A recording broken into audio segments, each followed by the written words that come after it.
Et s'en vient la suite, nous les êtres humains. Alors, nous, on est dans le visible. Alors, dans le visible, il y a toutes sortes d'affaires, il y a des roches, il y a des plantes, il y a des animaux et ainsi de suite. Alors, dans toutes les créatures visibles, il y a juste l'être humain qui est capable de choisir. Une plante n'est pas capable de choisir. Elle est programmée pour vivre dans la nature. Un animal, c'est la même affaire aussi. On peut y apprendre des affaires, mais de lui-même, il ne peut pas se mettre à faire des grandes réflexions, à bâtir comme nous, les êtres humains, on a bâti.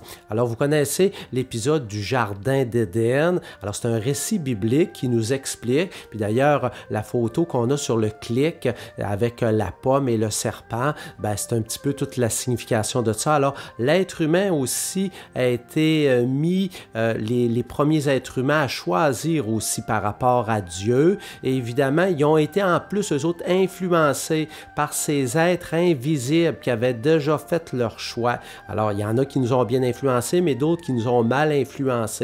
Alors, dans l'être humain, on a une partie de nous qui est comme un peu disponible à faire le mal. Mais c'est pour ça qu'on dit à Dieu, délivre-nous du mal. C'est que si nous autres, on était seuls, on ne serait pas capable de résister à ces grandes puissances en l'invisible. Il y a des bonnes puissances aussi, mais on demande justement à Dieu, Dieu, protège-nous parce que toi, tu es plus fort qu'eux et tu peux l'emporter. Nous, on est moins fort que Dieu, moins fort que les puissances du bien et du mal dans l'invisible. Mais Dieu, lui, peut nous protéger. Alors, c'est pour ça qu'on dit, délivre-nous du mal, parce que Dieu, si t'es pas là, on ne sera jamais capable de passer au travers.